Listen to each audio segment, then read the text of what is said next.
consolo aos que choram. Mateus 5:4. Nosso quinhão está lançado num vale de lágrimas, e o Filho de Deus passa, diariamente, por muitas experiências dessa natureza. Entretanto, nosso Senhor prometeu: bem-aventurados os que choram, porque serão consolados.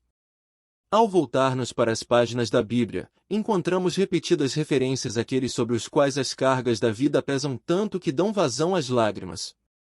Há lágrimas de privação. No capítulo 11 do Evangelho de João, a morte retirou Lázaro do círculo doméstico em Betânia. Maria e Marta perderam a companhia do irmão amado. A caminho do túmulo, Jesus encontrou-se com Maria, chorosa, e com os demais pranteadores. Ele ficou profundamente comovido e também chorou. No Salmo 42:1-3 ouvimos o clamor do coração do salmista: como suspira a corça pelas correntes das águas, assim, por ti, ó Deus, suspira a minha alma. A minha alma tem sede de Deus, do Deus vivo. Quando irei e me verei perante a face de Deus? As minhas lágrimas têm sido meu alimento dia e noite, enquanto me dizem continuamente: o teu Deus, onde está? O salmista foi reduzido às lágrimas. Abandonado dos homens, perseguido por adversários, clama a Deus em sua solidão. Paulo escreveu a Timóteo: seu filho na fé, dou graças a Deus, a quem, desde os meus antepassados, sirvo com consciência pura, porque sem cessar me lembre de ti nas minhas orações, noite e dia. Lembrado das tuas lágrimas, estou ansioso por ver-te, para que eu transborde de alegria. 2 Timóteo 1:3-4. Na segunda carta do apóstolo a seu discípulo, Timóteo derrama lágrimas de derrota e desânimo. Eis um homem que fora fiel na pregação da palavra de Deus. Levantaram-se ondas de oposição à verdade que ele apresentava, desânimo e desespero apoderaram-se dele, e Timóteo derramou lágrimas de desalento. No capítulo 9 de Jeremias, o profeta a quem Deus comissionara para apresentar uma mensagem de juízo a Israel verteu lágrimas. Oxalá a minha cabeça se tornasse em águas, e os meus olhos em fonte de lágrimas. Então choraria de dia e de noite os mortos da filha do meu povo. Jeremias 9:1. Deus lhe havia revelado o horrendo juízo vindouro que destruiria Jerusalém e levaria Israel ao cativeiro. Sentindo o peso da gravidade de sua mensagem e dos sofrimentos do povo, ele não pôde refrear as lágrimas. Verificamos o mesmo na experiência do apóstolo Paulo, no livro de Atos. Falando aos presbíteros efésios, dos quais ele pensava estar se despedindo para sempre, Paulo disse: portanto, vigiai, lembrando-vos de que por 3 anos, noite e dia, não cessei de admoestar-vos, com lágrimas, a cada um. 20:31. O apóstolo sabia que viriam falsos mestres, e como lobos vorazes, destruiriam o rebanho. As lágrimas de Jeremias e as de Paulo eram de ansiedade, de cuidado e de preocupação por aqueles aos quais haviam sido enviados para transmitir a verdade de Deus. Tão grande era a responsabilidade da mensagem que, por causa de sua gravidade, os mensageiros sentiram o coração partido. Em Marcos, capítulo 9, as lágrimas desciam pela face de um pai. O relato começa no versículo 14. O pai trouxera aos discípulos o filho endemoniado enquanto Nosso Senhor estava no Monte da Transfiguração. Os discípulos não conseguiram libertar o rapaz de sua possessão demoníaca, e, quando o Senhor voltou para junto deles, o pai aproximou-se de Jesus e pediu ajuda. O mestre lhe disse: se podes. Tudo é possível ao que crê. E imediatamente o pai do menino exclamou com lágrimas: eu creio, ajuda-me na minha falta de fé. Vivenda 23:24. Tal era o peso que este pai sentia pelo filho que pleiteou sinceramente com Cristo, as lágrimas eram sinal de sua sinceridade. O Salmo 126:5-6 exemplifica tal fato: os que com lágrimas semeiam, com júbilo ceifarão. Quem sai andando e chorando enquanto semeia, voltará com júbilo, trazendo os seus feixes. De nada aproveita apresentar o Evangelho de modo descuidado, indiferente, a quem se acha perdido. Mas quando as lágrimas revelam ansiedade ou sinceridade, o salmista garante que a semente regada com essas lágrimas frutificará. As lágrimas podem ser uma expressão de desejo. Lemos que após terem os filhos de Israel vivido pela fé e visto Deus suprir-lhes o pão de cada dia durante 2 anos, o populacho, que estava no meio deles, veio a ter grande desejo das comidas dos egípcios, pelo que os filhos de Israel tornaram a chorar, e também disseram: Quem nos dará carne a comer? Lembramo-nos dos peixes que no Egito comíamos de graça, dos pepinos, dos melões, dos alhos silvestres, das cebolas e dos alhos.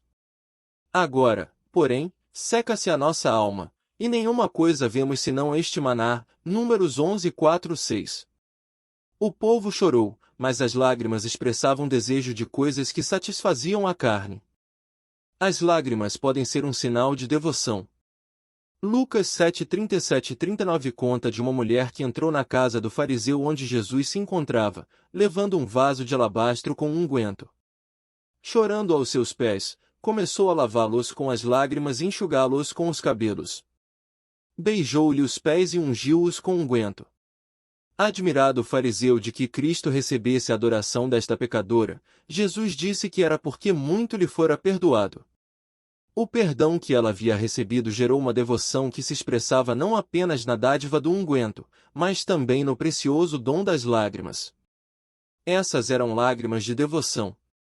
Quando Nosso Senhor contemplou Jerusalém, diz Lucas 19, 41 que ele chorou. Tais lágrimas se deviam à necessidade espiritual daqueles aos quais ele amava. Essas passagens mostram que há muitos motivos que produzem lágrimas. Na maioria dos casos, as lágrimas não indicam fraqueza, são, antes, prova de um profundo sentimento que deleita o coração de Deus.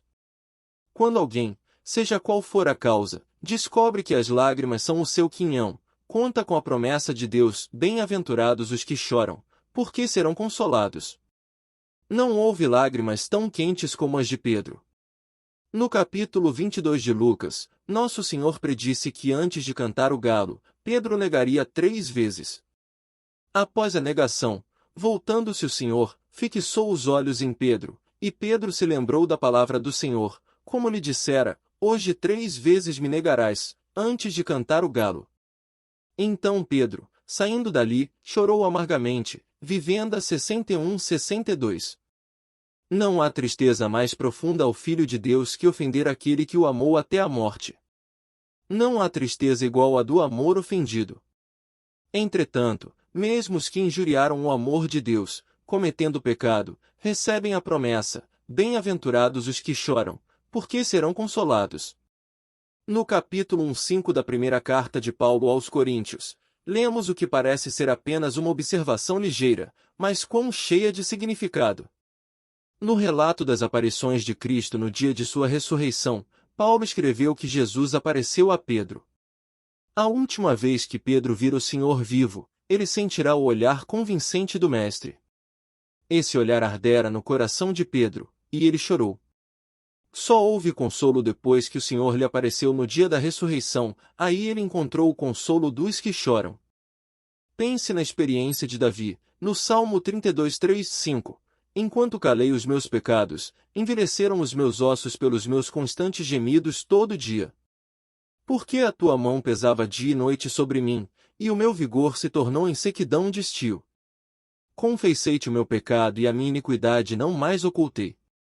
Disse: confessarei ao Senhor as minhas transgressões, e tu perdoaste a iniquidade do meu pecado. As palavras de confissão de Davi encontram-se no Salmo 51. Compadece-te de mim, ó Deus, segundo a tua benignidade, e, segundo a multidão das tuas misericórdias, apaga as minhas transgressões. Lava-me completamente da minha iniquidade, e purifica-me do meu pecado. Pois eu conheço as minhas transgressões, e o meu pecado está sempre diante de mim. Cria em mim, ó Deus, um coração puro, e renova dentro em mim um espírito inabalável. Não me repulses da tua presença, nem me retires o teu Santo Espírito. Restitui-me a alegria da tua salvação, e sustenta-me com um espírito voluntário. Vivenda 1:3, 10 de dezembro. Depois de feita a confissão, no Salmo 32 Davi clamou: bem-aventurado aquele cuja iniquidade é perdoada, cujo pecado é coberto. Bem-aventurado o homem a quem o Senhor não atribui iniquidade, e em cujo espírito não há dolo. Vivenda 1:2. Davi havia vertido lágrimas de solidão, rejeição, frustração e derrota. Nada, porém, lhe havia trazido tanto peso ao coração como havia vertido lágrimas de solidão, rejeição, frustração e derrota, mas ele verificou que bem-aventurados os que choram, porque serão consolados. Pense na experiência de Maria Madalena, registrada no capítulo 20 do Evangelho de João. Após a crucificação de Nosso Senhor, em busca de consolo ela se dirigiu ao jardim onde o corpo de Jesus fora colocado. Entretanto, permanecia junto à entrada do túmulo, chorando. V11. Jesus lhe perguntou: Mulher, por que choras? A quem procuras?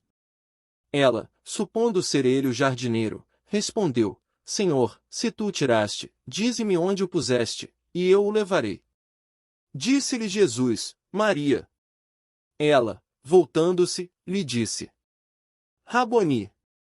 Vivenda 15 de outubro. As lágrimas se foram, e a alegria desfez a tristeza. Maria descobriu que bem-aventurados os que choram, porque serão consolados. Maria encontrou consolo na presença do Senhor Jesus, e ele apagou o que lhe provocara lágrimas. Ela descobriu que ele é o Deus de toda a consolação. Pense na experiência de Daniel, registrada no capítulo 9 de sua profecia. Daniel era um profeta de coração partido, curvado sob o peso do pecado de Israel. Na primeira parte deste capítulo, Daniel orou a Deus, confessando em nome da nação, como se ele houvesse cometido pessoalmente cada pecado que levou o povo a ser expulso da terra. Voltei o meu rosto ao Senhor Deus, para o buscar com oração e súplicas, com jejum, pano de saco e cinza. Orei ao Senhor meu Deus, confessei, e disse: Senhor, Deus grande e temível, que guardas a aliança e a misericórdia para com os que te amam e guardam os teus mandamentos, temos pecado e cometido iniquidade. Daniel 9:3-5. Eis aí um homem de coração partido pela condição espiritual do seu povo, que ele admitia como sua própria, e orou a Deus. Ó Senhor, a nós pertence o corar de vergonha, aos nossos reis, aos nossos príncipes, e a nossos pais, porque temos pecado contra ti. Ao Senhor, nosso Deus, pertence a misericórdia, e o perdão, pois nos temos rebelado contra ele, e não obedecemos à voz do Senhor, nosso Deus, para andarmos nas suas leis, que nos deu por intermédio de seus servos, os profetas. Sim, todo Israel transgrediu a tua lei. Agora, pois, ó Deus nosso, ouve a oração do teu servo, e as suas súplicas, e sobre o teu santuário assolado faze resplandecer o teu rosto, por amor do Senhor. Inclina, ó Deus meu, os teus ouvidos, e ouve, abre os teus olhos, e olha para a nossa desolação, e para a cidade que é chamada pelo teu nome, porque não lançamos as nossas súplicas perante a tua face fiados em nossas justiças, mas em tuas muitas misericórdias. Ó Senhor, ouve, ó Senhor, perdoa, ó Senhor, atende-nos e age, não te retardes, por amor de ti mesmo, ó Deus meu, porque a tua cidade e o teu povo são chamados pelo teu nome. Vivenda 8:11, 17 e 19. Chorando, o profeta de coração partido orou ao seu Deus. Ouvida a oração de Daniel, Deus enviou a Gabriel, que servia na sua presença, como portador de uma mensagem de consolo ao profeta. Daniel chorou e o Senhor o consolou. Nosso Senhor fez uma promessa de consolo aos que chorara. Quando arcamos sob o peso de alguma coisa que nos provoca lágrimas, nossa reação natural é queixar-nos, lamentar, questionar a sabedoria e benevolência de Deus, achar que Ele não tem o direito de fazer-nos o que fez. O conceito bíblico de prantear é reconhecer uma necessidade, e então apresentá-la ao Deus de toda a consolação. Quando alguém, em desespero, opressão, solidão, privação, desânimo, ansiedade, sinceridade, desejo, devoção, apresenta sua necessidade a Deus, ele ordena aos anjos dos céus que lhe sequem as lágrimas dos olhos. Deus enviou Isaías a Israel para proclamar uma mensagem: consolai, consolai o meu povo. Isaías 41. O consolo para aquela nação sitiada encontrava-se em uma pessoa que viria para enxugar-lhe as lágrimas. O Senhor Jesus veio à nação de Israel na plenitude do tempo de Deus. Em Mateus 11, 28, 29 ele convida: Vinde a mim todos os que estáis cansados e sobrecarregados, e eu vos aliviarei. Este mesmo Cristo exerce hoje um ministério junto aos filhos de Deus. João escreveu: Jamais terão fome, nunca mais terão sede, não cairá sobre eles o sol, nem ardor algum, pois o Cordeiro que se encontra no meio do trono os apacentará e os guiará para as fontes da água da vida. E Deus lhe enxugará dos olhos toda lágrima. Apocalipse 7, 16, 17. Outra vez, em Apocalipse 21, 4, 5, e lhes enxugará dos olhos toda lágrima, e a morte já não existirá, já não haverá luto, nem pranto, nem dor, porque as primeiras coisas passaram. E aquele que está sentado no trono disse: Eis que faço novas todas as coisas. O quadro confortador que João nos deu de nosso relacionamento eterno com Jesus Cristo é que ele removerá de tal modo a causa que já não haverá lágrimas a correr-nos pela face. Em Mateus 5,3 Nosso Senhor disse que nossa esperança para o futuro pode ser nossa bem-aventurada experiência hoje. Quando ele andou entre os homens, foi homem de dores, que sabe o que é padecer. Ele foi tentado em todas as coisas, à nossa semelhança, mas sem pecado, é o que lemos em Hebreus 4,15. Porque foi tentado como nós, ele é um sumo sacerdote misericordioso e fiel. Ele compreende nossas lágrimas. Convida-nos a vir a ele com a promessa: Bem-aventurados os que choram, porque serão consolados.